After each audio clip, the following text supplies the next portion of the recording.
अस्सलाम वालेकुम दोस्तों, कैसे हो? उम्मीद है कि सब खैरियत से होंगे। अल्लाह आप लोगों को ऐसे ही खुश रखे। सरकार दो आलम सल्लल्लाहु अलैहि वसल्लम की पूरी जिंदगी पर बनने वाली वीडियो सीरीज जिसका नाम मोहम्मद सब के लिए है सल्लल्लाहु अलैहि वसल्लम, ये उसका 18वां हिस्सा यानी पार्ट 18 है। थोड़ा हम रिकैप कर लेते हैं कि हमने 17वें हिस्से में क्या सुना। हमने 17वें हिस्से में सुना कि किस तरह आप सल्लल्लाहु अलैहि वसल्लम ने अल्लाह की दीन की तबलीग सबसे पहले अपने घर वालों से की और सबसे पहले अहले बैत यानी घर वालों ने इस्लाम को कबूल किया। हजरत खदीजा रजी अल्लाह तआला अन्हा, हजरत अली रजी अल्लाह तआला अन्हु, हजरत ज़ैद बिन हारिसा रजी अल्लाह तआला अन्हु, उसके बाद हुजूर के सच्चे दोस्त हजरत अबू बकर सिद्दीक रजी अल्लाह तआला अन्हु ने इस्लाम कबूल किया और हजरत अबू बकर सिद्दीक रजी अल्लाह तआला अन्हु के जरिए बड़े बड़े सहाबा ने इस्लाम कबूल किया। लेकिन ये सब काम खामोशी से किया जा रहा था, यहां तक कि इबादत भी, नमाज पढ़ना, कुरान पाक की तिलावत करना, उसको याद करना वगैरह, ये सब चीजें छुप कर की जा रही थी, खुलकर कुछ भी नहीं।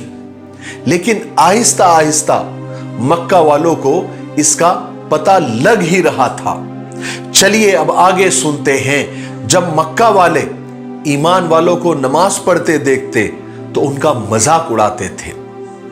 जब वो लोग रुकू करते या सजदा करते तो ये लोग उन पर हंसते थे और ये मजाक उड़ाने वाली हरकतें दिन ब दिन बढ़ती जा रही थी। जब भी ईमान वाले नमाज पढ़ते तो मक्का वाले अलग अलग आवाजें निकालकर उनका ठट्ठा करते, फिर जोर जोर से कहे लगाते। एक मर्तबा हुआ ये कि अराक नामी जगह पर ये सब नमाज पढ़ रहे थे और ईमान वालों में साद बिन अबी वक्कास भी थे। ये बेहद जोशीले नौजवान थे। जब इन्होंने देखा कि मक्का वाले इनकी नमाज का, इनकी इबादत का मजाक उड़ा रहे हैं, तो इन्होंने उनमें से एक को पकड़कर खूब कूट दिया जिससे उसका सर फट गया और बाकी के सब वहां से भाग खड़े हुए।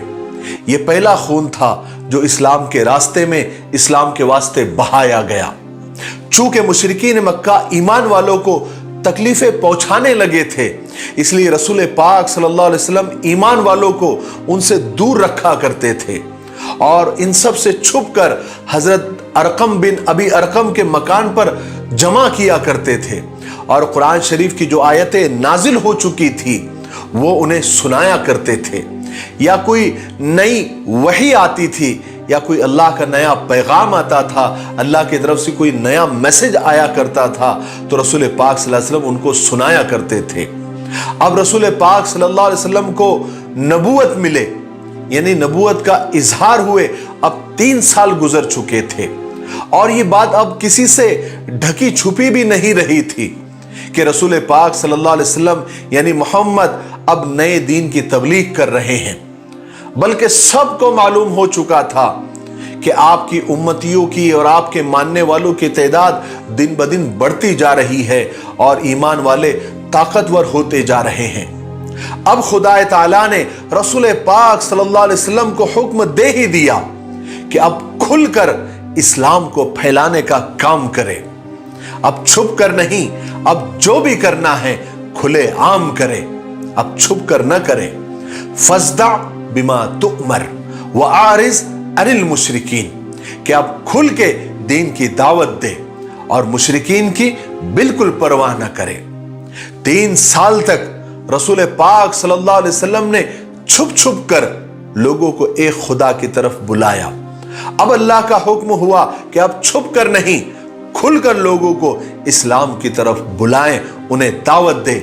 फिर ये आयतें नाजिल हुई, व अंजिर अशीरतकल अक़रबीन वख्फिज़ जनाहक लिमन इत्तबअक मिनल मुअमिनीन फ़इन असौका फ़कुल इन्नी बरीउम मिम्मा तअमलून। सबसे पहले अपने खानदान वालों को, अपने करीबी रिश्तेदारों को खुदा के अजाब से डराएं और साथ ही अल्लाह तबारक व तआला ने यह भी फरमाया कि अगर लोग नहीं मानते तो आप गम न करें, टेंशन न ले और किसी की परवाह न करें। रसूलुल्लाह सल्लल्लाहु अलैहि वसल्लम ने खुदा के हुक्म के आगे सर झुकाया और कुछ दिनों तक آپ اپنے گھر میں گوشہ نشین ہو گئے، یعنی تنہا بیٹھ کر، اکیلے بیٹھ کر یہ سوچتے رہے کہ اب اسلام کی تبلیغ کیسے کرے، شروعات کیسے کرے، ابتدا کیسے کرے، اسٹارٹ کیسے کرے۔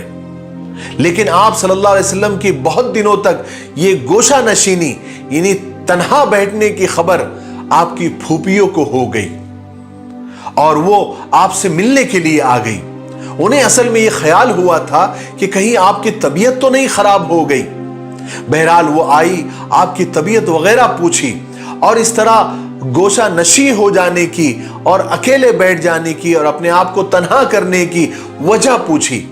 تو آپ صلی اللہ علیہ وسلم نے ان سے فرمایا کہ مجھے کوئی تکلیف نہیں ہے، دراصل مجھے خدا کا حکم ہوا ہے کہ مجھے اپنے قریبی رشتہ داروں کو خدا کے عذاب سے ڈرانا ہے، اور مجھے اللہ نے یہ حکم دیا ہے کہ میں خدا کے دین کی تبلیغ اپنے گھر والوں سے شروع کروں۔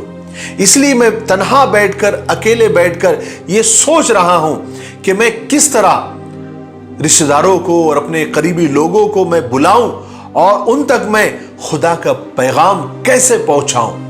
ان عورتوں نے یعنی پھوپھیوں نے کہا کہ محمد تم ضرور سب کو بلاؤ، لیکن چچا ابو لہب کو ہرگز مت بلاؤ، اس لیے کہ وہ تمہاری ایک بھی بات نہیں سنے گا۔ پھر ہوا یہ کہ رسول پاک صلی اللہ علیہ وسلم نے بہت جلدی ہی سب رشتہ داروں کو، عزیزوں کو اپنے گھر کھانے کی دعوت دی، لیکن آنے والوں میں ابو لہب بھی شامل تھا۔ حالانکہ رسول اللہ صلی اللہ علیہ وسلم جانتے تھے کہ یہ میرا سب سے بڑا دشمن ہے۔ رسول پاک صلی اللہ علیہ وسلم کی دعوت پر بہت سارے لوگ جمع ہو گئے، جن میں آپ کے بہت سارے چچا، ان کی اولادیں اور بہت سارے رشتہ دار بھی شامل تھے، اور خود رسول پاک صلی اللہ علیہ وسلم بھی شامل تھے۔ کل 40 لوگ جمع ہوئے۔ حضرت علی رضی اللہ عنہ فرماتے ہیں کہ اللہ کے رسول صلی اللہ علیہ وسلم کے پاس ان کو دعوت دینے کے لیے یعنی ان کو کھلانے کے لیے بس تھوڑا سا اناج، ایک بکری کا دست اور ایک دودھ کا پیالہ تھا۔ آپ صلی اللہ علیہ وسلم نے اپنے دندان مبارک سے یعنی داں سے اس گوشت کے ٹکڑے کو چیرا اور ایک پیالے میں رکھ دیا اور ایک پیالے میں دودھ رکھا۔ اس تھوڑے سے گوشت اور تھوڑے سے دودھ میں جو شاید 1 یا 2 لوگوں کے لیے کافی ہونا چاہیے تھا، لیکن اس میں اتنی برکت ہوئی، اللہ نے اتنی برکت ڈالی کہ 40 لوگ کھا کر فارغ بھی ہو گئے اور کچھ بچ بھی گیا۔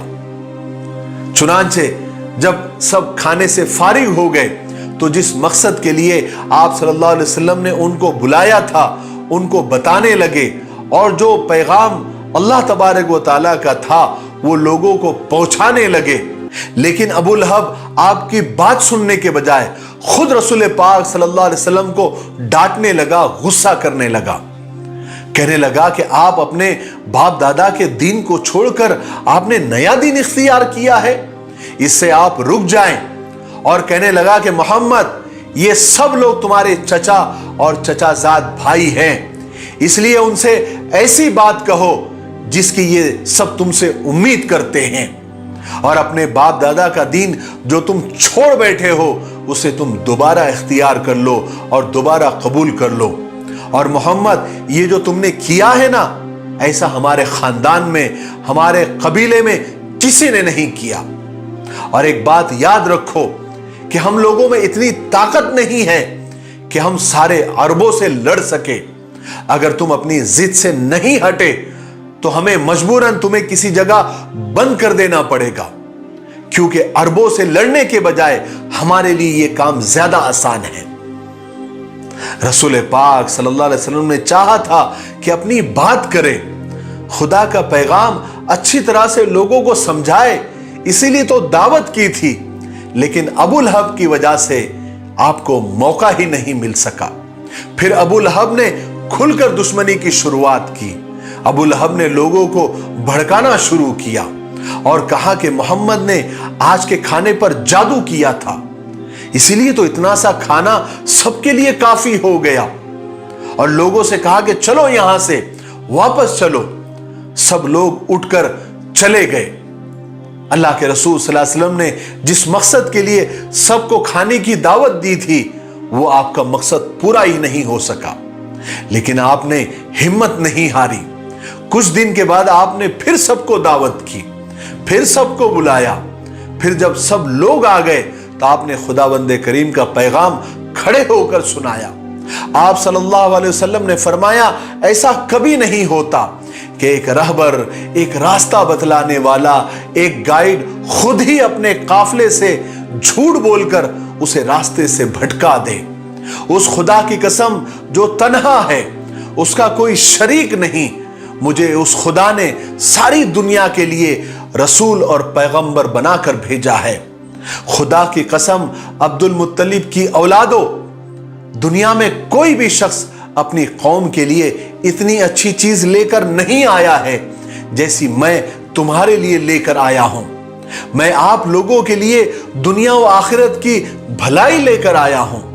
مجھے میرے خدا نے حکم دیا ہے کہ میں آپ لوگوں کو اس کی طرف بلاؤں۔ اب آپ مجھے بتلائیے کہ کون کون میرا ساتھ دے گا، میرا مددگار ہوگا، میرا سپورٹ کرے گا۔ رسول پاک صلی اللہ علیہ وسلم اتنا فرما کر خاموش ہو گئے اور اپنے رشتہ داروں کی طرف دیکھنے لگے، ان کے چہروں کو دیکھنے لگے تاکہ اندازہ کر سکے کہ ان میں سے کس کا دل ایمان کی طرف جھکا، ان میں سے کس نے اسلام کو اپنے دل میں جگہ دی، ان میں سے کون میرا ساتھ دے گا، میرا ساتھ دینے کے لیے تیار ہوگا، ان میں سے کون میری بات کو مانتا ہے، میرا خلیفہ بنتا ہے۔ بہت امید سے اللہ کے رسول صلی اللہ علیہ وسلم سب کے چہروں کو دیکھتے رہے، مگر ہائے افسوس، جتنے بھی رشتہ دار اس وقت وہاں جمع ہوئے تھے ان میں سے کسی نے بھی آپ کی آواز پر ہاتھ نہیں اٹھایا، کسی نے آپ کی بات نہیں مانی۔ بہت سارے لوگ تو بس خاموش بیٹھے رہے اور کچھ لوگوں نے تو لاپرواہی سے منہ پھیر لیا اور ایک ایک کر کے واپس جانے لگے۔ اس وقت انہی میں سے ایک کم سن اور کم عمر بچہ کھڑا ہوا جو ابھی لڑکپن کی عمر میں ہی تھا۔ اس نے کھڑے ہو کر کہا کہ یا رسول اللہ، میں آپ کی بات مانتا ہوں، میں ایمان لاتا ہوں کہ میں آپ کی مدد کرنے کے لیے تیار ہوں، آپ کے شانہ بشانہ میں کھڑا رہوں گا اور آپ کا پورا پورا ساتھ دوں گا، اور میں آپ پر پورا پورا ایمان لاتا ہوں۔ آپ کو پتا ہے وہ بچہ کون تھا؟ وہ بچہ ابو طالب کا بیٹا حضرت علی رضی اللہ تعالیٰ عنہ تھے، جنہوں نے پہلے ہی ایمان کو قبول کر لیا تھا، لیکن اب انہوں نے سب کے سامنے اپنے اسلام قبول کرنے کا اعلان کر دیا۔ حضرت علی رضی اللہ تعالیٰ عنہ جو کہ ابھی بچے تھے، کم سن تھے، ان کی زبان سے اتنی بڑی بات سن کر سب کھلکھلا کر ہنسنے لگے، اور کچھ لوگوں نے تو ابو طالب کی طرف دیکھ کر مذاق میں کہا، کیوں بھائی ابو طالب، اب تم اپنے بھتیجے کی بات مانو گے یا اپنے بیٹے علی کی؟ پھر اور سب ہنسنے لگے اور ہنستے ہنستے اس مجلس سے چلے گئے۔ اس کے بعد مجلس برخاست ہو گئی، ختم ہو گئی۔ دعوت میں آنے والوں نے دعوت میں کھانا تو کھایا، لیکن کسی نے بھی رسول پاک صلی اللہ علیہ وسلم کی بات نہیں مانی۔ لیکن رسول پاک صلی اللہ علیہ وسلم مایوس نہیں ہوئے، بلکہ آپ نے دعوت کا کام جاری رکھا۔ ایک دن آپ صفا نام کی پہاڑی پر چڑھ گئے اور وہاں سے لوگوں کو آواز دی کہ اے قریش کے لوگوں، اے قریش کے لوگوں، جیسے کوئی خاص اعلان کرنا ہو، کیونکہ صفا نام کی پہاڑی ایک ایسی پہاڑی تھی کہ جب بھی مکہ والوں کو ایک ساتھ سب کو کوئی بات بتانی ہوتی تھی تو بات بتانے والا اس پہاڑی پر چڑھ جاتا اور زور زور سے چلاتا، لوگ جمع ہو جاتے، اور پھر اس کو جو خاص بات کرنی ہوتی یا کوئی اعلان کرنا ہوتا تو وہ اعلان کرتا، اور اس طرح وہ بات سارے مکہ والوں تک ایک ساتھ پہنچ جاتی تھی۔ جس طرح آپ صلی اللہ علیہ وسلم نے وہاں کھڑے ہو کر لوگوں کو پکارا اور لوگوں کو بلایا۔ جب آپ صلی اللہ علیہ وسلم نے لوگوں کو پکارا تو لوگ ایک دوسرے سے پوچھنے لگے، ارے یہ کون آواز دے رہا ہے، یہ کس کی آواز ہے؟ تو کسی نے بتایا یہ تو محمد کی آواز ہے جو صفا پہاڑی سے پکار رہا ہے۔ تمام لوگ صفا پہاڑ کے پاس جمع ہونے لگے، एक आया, दूसरा आया, तीसरा आया, लोग वहां पर बढ़ते चले गए और थोड़ी ही देर में अच्छा खासा मजमा जमा हो गया। उनमें बूढ़े कुरैश भी थे, जवान भी थे, बच्चे भी थे। आकर पूछने लगे कि क्या बात है मोहम्मद, क्यों पुकार रहे हो, क्यों हम सबको जमा किया? तो रसूल पाक सल्लल्लाहु अलैहि वसल्लम ने जवाब दिया कि ऐ लोगों, अगर मैं तुमसे कहूं कि इस पहाड़ के पीछे एक लश्कर आ रहा है और आते ही वो तुम पर हमला कर देगा, तो क्या तुम मेरी बात का यकीन करोगे? तुम्हें मेरी बात पर भरोसा आएगा? तो लोगों ने कहा कि हां हां, क्यों नहीं, क्योंकि हमेशा हम लोगों ने तुमको सच्चा ही पाया है, कभी झूठा नहीं पाया, तो हम तुम्हारी इस बात पर भी पूरा यकीन कर लेंगे, बोलो क्या बात है। फिर आप सल्लल्लाहु अलैहि वसल्लम ने लोगों से कहा कि ऐ लोगों, मैं तुमको एक अजाब से डराता हूं जो अनकरीब आने वाला है। ऐ लोगों, खुद को जहन्नम की दहकती हुई आग से बचाओ, इसलिए कि मैं किसी को खुदा के गुस्से से नहीं बचा सकता।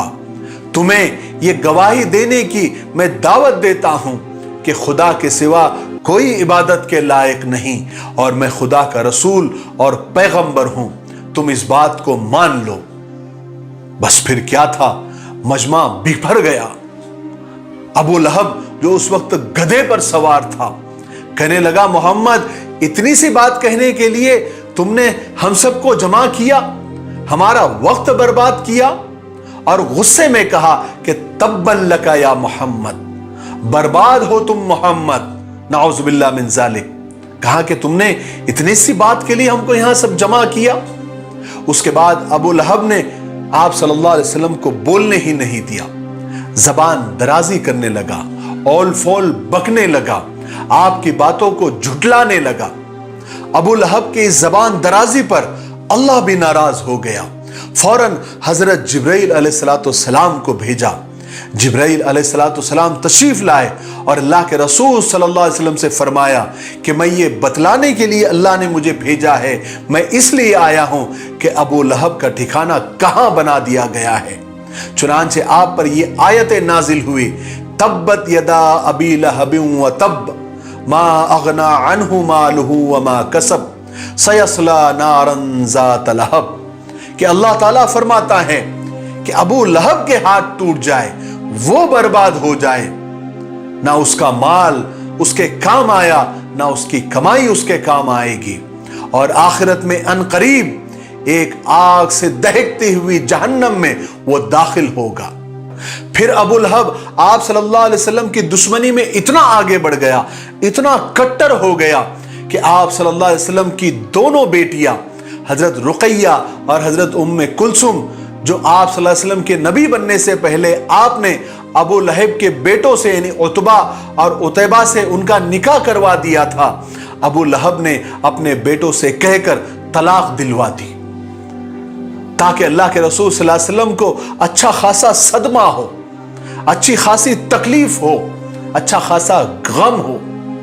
मगर अल्लाह की शान देखिए कि ये दोनों साहिबजादियां, ये दोनों बेटियां बाद में हजरत उस्मान बिन अफ़्फ़ान के निकाह में एक के बाद एक आई और हजरत उस्मान जिन नूरैन के लक़ब से नवाजे गए। 1,24,000 अंबिया के सहाबा में सिर्फ हजरत उस्मान बिन अफ़्फ़ान एक ऐसे सहाबी बने जिनके निकाह में पैगंबर की 2 बेटियां एक के बाद एक निकाह में आई। सुभान अल्लाह। बहरहाल सफा पहाड़ी से सब लोग वापस चले गए, लेकिन अब हर एक की जबान पर रसूल पाक सल्लल्लाहु अलैहि वसल्लम का ही तस्किरा था। कोई कहता कि अब्दुल मुत्तलिब का पोता आसमानी बातें करने लगा है, कमाल है। वो कहता है कि हम ऐसे खुदा की इबादत करें जिसको ना हमने कभी देखा ना हम उसे सुन सकते हैं। कोई कहता कि वो फरिश्ता जो वो कहता है कि मेरे पास आता है, जो मोहम्मद से बात करता है, जरा हमसे भी बात करे तो हम माने। फिर हुआ ये कि जब खुलेआम आप सल्लल्लाहु अलैहि वसल्लम इस्लाम की दावत देने लगे तो अब कुरैश के बड़े बड़े लोग और सरदार काफी गुस्से में आने लगे। एक मर्तबा कुरैश के चंद बड़े बड़े सरदार और बड़े बड़े लोग चचा अबू तालिब के पास आए और कहने लगे कि अबू तालिब, हम तुम्हारी बहुत इज्जत करते हैं, रिस्पेक्ट करते हैं, लेकिन तुम्हारा भतीजा अब खुल्लम खुल्ला हमारे खुदाओं को बुरा कहता है, हमें बेवकूफ, नादान और गुमराह बताता है। आप या तो उसे मना करें, उसे रोकें, या फिर आप बीच में से हट जाए, फिर हम उसको अपने तरीके से देख लेंगे। किसी तरह अबू तालिब ने उनका गुस्सा ठंडा किया, उनको टाल दिया और कहा कि ठीक है, मैं समझाता हूं। फिर हुजूर पाक सल्लल्लाहु अलैहि वसल्लम की मुलाकात चचा अबू तालिब से हुई।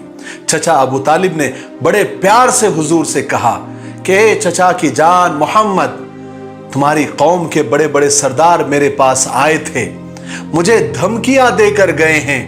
मेरे प्यारे भतीजे, अपने हाल पर रहम खाओ, मुझ पर ऐसा बोझ मत डालो कि मैं संभाल न सकूं, छोड़ दो इस काम को। आप सल्लल्लाहु अलैहि वसल्लम ने भी बड़े प्यार से जवाब दिया कि ऐ मेरे प्यारे चचा, खुदा की कसम, मेरे एक हाथ में चांद और एक हाथ में अगर सूरज भी रख दिया जाए तो मैं इस काम को नहीं छोड़ सकता, यहां तक कि मेरे अल्लाह का दीन सारी दुनिया पर गालिब न आ जाए या फिर मैं मर न जाऊं। आप ये कहकर रो पड़े और उठकर जाने लगे तो चचा अबू तालिब ने आवाज दी और कहा कि ए चचा की जान मोहम्मद, ठीक है, तुम जो चाहे वो करो, मैं तुम्हारे साथ हूं, मैं कभी भी तुमको दुश्मनों के हवाले नहीं करूंगा।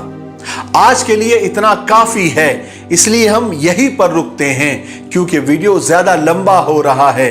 आने वाले 19वें हिस्से में यानी पार्ट 19 में हम आपको बताएंगे कि फिर अल्लाह के रसूल सल्लल्लाहु अलैहि वसल्लम ने क्या किया और किस तरह से आपने इस्लाम की दावत दी, लोगों को एक अल्लाह की तरफ बुलाया, फिर लोगों ने आपके साथ किस तरह से साजिशें की, तकलीफें दी, आपके मानने वालों के साथ क्या किया, आपके घर वालों के साथ क्या मामला किया, फिर अल्लाह तबारक व तआला ने कैसा उनको मज़ा भी चखाया और कैसे अपने रसूल की मदद की, ये हम आपको पार्ट 19 में यानी 19वें हिस्से में बताएंगे।